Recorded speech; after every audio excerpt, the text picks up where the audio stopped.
Hello दोस्तों, नमस्कार। मैं आज आपके सामने लाया आया हूँ और आज हम इस बात पर चर्चा करेंगे कि उत्तर प्रदेश पुलिस की वैकेंसी नहीं थी।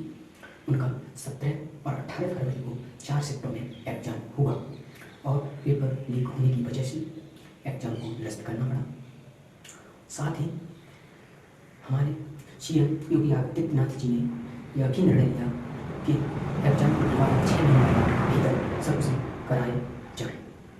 तो अब बात इस बात की है कि अब उत्तर प्रदेश पुलिस की दोबारा परीक्षा कब हो सकती है। तो और नोटिस भी वायरल हो रही है कि जून में होगी कि मई में होगी, अभी कोई डेट क्लियर नहीं है। तो डेट तो क्लियर हो गई, अगर फॉर्म अप्लाई हो चुके हैं तो एग्ज़ाम तो होना निश्चित है। एग्ज़ाम कभी भी हो, हमें जो मौका मिला है उस मौके को नहीं गंवाना चाहिए। एक ये जो कोई जिसका फॉर्म अप्लाई हो चुका है वो कितनी भी एज हो जाए, वो ओवर एज हो जाए, कुछ भी हो जाए, उसे एग्जाम देने का मौका मिलेगा। तो उससे सिर्फ मेरा ये कहना है, हर किसी बच्चे से मेरा ये कहना है कि आप अपनी पढ़ाई में लगे रहिए, जी तोड़ मेहनत कीजिए, क्योंकि कंपटीशन दिन प्रतिदिन बढ़ता ही जा रहा है। हर एक विपत्ति को सफलता में चेंज करने का हुनर पैदा कीजिए। आप इससे निराश मत होइएगा कि एग्जाम हुआ कैंसिल हो गया, वो एक दुर्भाग्यपूर्ण हो गया एग्जाम कैंसिल। तो अब वो एक बच्चे के लिए नहीं, वो सभी बच्चों के लिए है। तो सही बच्चा वही माना जाएगा कि जो अपनी पढ़ाई को रेगुलर आगे उसी तरीके से जी तोड़ मेहनत कर रहा होगा, सिलेक्शन उसी का होगा। क्योंकि कॉम्पिटिशन इतनी जाने वाली है, जब से ये ऑनलाइन शिक्षा हुई है तब से हर एग्जाम को देख लीजिएगा, कट ऑफ बहुत हाई पाई ही जाती है। तो इसको ध्यान में रखते हुए मैं आपके सामने एक यूट्यूब चैनल लेके आया हूँ। उस यूट्यूब चैनल का नाम है स्टडी फॉर जॉब। ये हर बच्चे के साथ 24/7 आवर्स तैयार रहेगा, मेहनत कराएगा और सिलेक्शन दिलाएगा। हमारी टीम दिन रात मेहनत में लगी हुई है और वो मटेरियल तैयार कर रही है कि आपको सफल बनाना है। मेहनत चाहे कितनी भी करनी पड़े, और मेरा हर प्रत्येक बच्चे से ये कहना है कि आप हमारे इस चैनल से जुड़ जाइए और जो मटेरियल दिया जाए, जो क्लासें आपके लिए चलाई जाएँ, उनके सब क्लासों को बढ़िया तरह कीजिए और पढ़ाई कीजिए और उत्तर प्रदेश पुलिस 2024 में सिलेक्शन लीजिए। अपने माँ बापू का सपना पूरा कीजिए, मेहनत कीजिए। अब हम आगे बढ़ते हैं और इस बात पर चर्चा करते हैं कि उत्तर प्रदेश पुलिस में एग्जाम देने से पहले हमें ये देखना चाहिए कि हमें पढ़ना क्या है। सबसे पहले तो यही पता होना चाहिए कि कौन कौन से सब्जेक्ट पढ़ने चाहिए। उसके बाद उसके अंदर टॉपिक देखने चाहिए, कौन कौन से टॉपिक इम्पोर्टेंट है, कौन से पढ़ने जरूरी है, कौन से नहीं जरूरी है।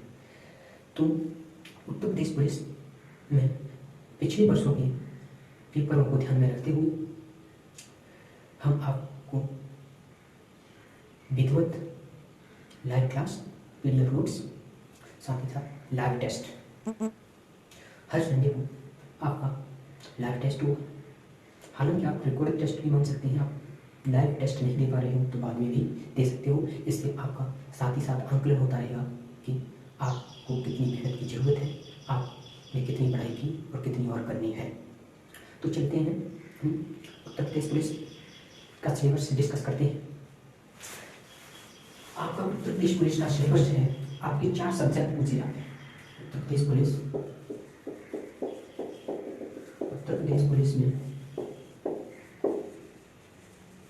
उत्तर प्रदेश पुलिस का सिलेबस है। सबसे पहले आते हैं आप हिंदी के 37 क्वेश्चन पूछे जाते हैं। मैथ के 18 क्वेश्चन पूछे जाते हैं। जीएस के 37 क्वेश्चन पूछे जाते हैं। अब आ गई आपकी रीजनिंग के आपके 56 से 60 क्वेश्चन के बीच में पूछे जाते हैं। टोटल क्वेश्चंस 150 क्वेश्चन आते हैं एक क्वेश्चन 2 मार्क्स का होगा। टोटल आपके 300 मार्क्स होते हैं। नेगेटिव मार्किंग 0.25 1/4 नेगेटिव मार्किंग होती है। अब आपका सिलेबस सब्जेक्ट वाइज ये सिलेबस है। हिंदी के 37 क्वेश्चन, मैथ के 18 क्वेश्चन, जीएस के 37 क्वेश्चन, रीजनिंग के 56 से 60 के बीच में क्वेश्चन आते हैं। अब इसमें ये ध्यान रख दिया जाता है, अगर आपके रीजनिंग के क्वेश्चंस कम हो जाएंगे तो आपके जीएस के क्वेश्चन बढ़ जाएंगे। अगर जीएस के क्वेश्चन कम हो जाएंगे तो आपके रीजनिंग के क्वेश्चन बढ़ जाएंगे। अब इसको देखते हुए अगर आपको सिलेक्शन लेने में सबसे ज़्यादा महत्वपूर्ण भूमिका निभाने वाले सब्जेक्ट और कम समय में कवर करने वाले सब्जेक्ट हैं तो आपका रीजनिंग और हिंदी। मेरे प्रिय दोस्तों, भाइयों बहनों, मैं आपसे सबसे पहले यही रिकमेंड करूँगा कि आप हिंदी पर पकड़ बनाइए ज़बरदस्त, रीजनिंग पर पकड़ बनाइए ज़बरदस्त। सिलेक्शन दिलाने में सबसे ज़्यादा महत्वपूर्ण भूमिका इन्हीं 2 सब्जेक्टों की मानी जाती है, हिंदी और रीजनिंग। इन 2 ही सब्जेक्टों को मिला के आपके 90-95 क्वेश्चन हो जाते हैं। अब रहा आपका जीएस मैथ, जो बिल्कुल न्यू बच्चे हैं, फ्रेश बच्चे हैं, जिन्होंने 12th की है और उत्तर प्रदेश पुलिस में फॉर्म अप्लाई किया है और उसमें जॉब लेने के इच्छुक हैं, तो उनसे मैं यही रिकमेंड करूँगा कि आप हिंदी पर पकड़ बनाइए, रीजनिंग पर पकड़ बनाइए। सबसे ज़्यादा सब्जेक्ट पहले ये क्लियर कीजिए। अब रहा मैथ के 18 क्वेश्चनों में से 12-13 क्वेश्चन ऐसे आते हैं जो एक बच्चा 12th में पढ़ के आया है, सही तरह से उसने पढ़ाई की है, तो 12-13 क्वेश्चंस वो आराम से कर लेगा। अब बच्चे तुम्हारे 6-7 क्वेश्चंस, तो उनके लिए थोड़ा बहुत मैथ पढ़ना पड़ेगा, ठीक है, तभी वो हो पाएंगे। और रही बात जीएस की, और जीएस को अगर समय कम बचा है तो जीएस को ध्यान में रखते हुए उस दिन सिर्फ हर किसी बच्चे से यही कहूँगा कि जीएस को कवर करने के लिए सबसे पहले करंट अफेयर्स पर पकड़ बनाए। करंट अफेयर्स के साथ साथ पॉलिटी, ये 2 सब्जेक्ट पढ़िए, पॉलिटी पढ़िए और करंट अफेयर पढ़िए, और इसके साथ ही साथ करंट अफेयर के साथ ही साथ स्टैटिक जीके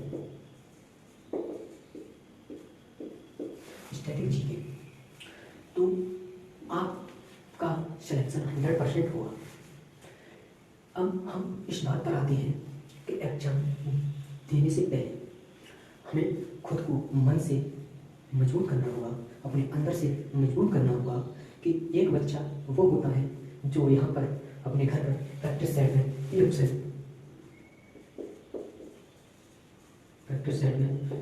क्वेश्चन सही कर रहा है, और एक बच्चा वो होता है 100 क्वेश्चन सही कर रहा है। एक वो बच्चा 120 कर रहा है, वो बच्चा 100 क्वेश्चन सही कर रहा है, और एग्जाम हॉल में प्रेशर की वजह से 120 वाले का सिलेक्शन नहीं हो पाता और 100 जो क्वेश्चन घर पे कर रहा है उसका सिलेक्शन हो जाता है, क्योंकि ये बच्चा मन से मजबूत है और ये मन से मजबूत नहीं है।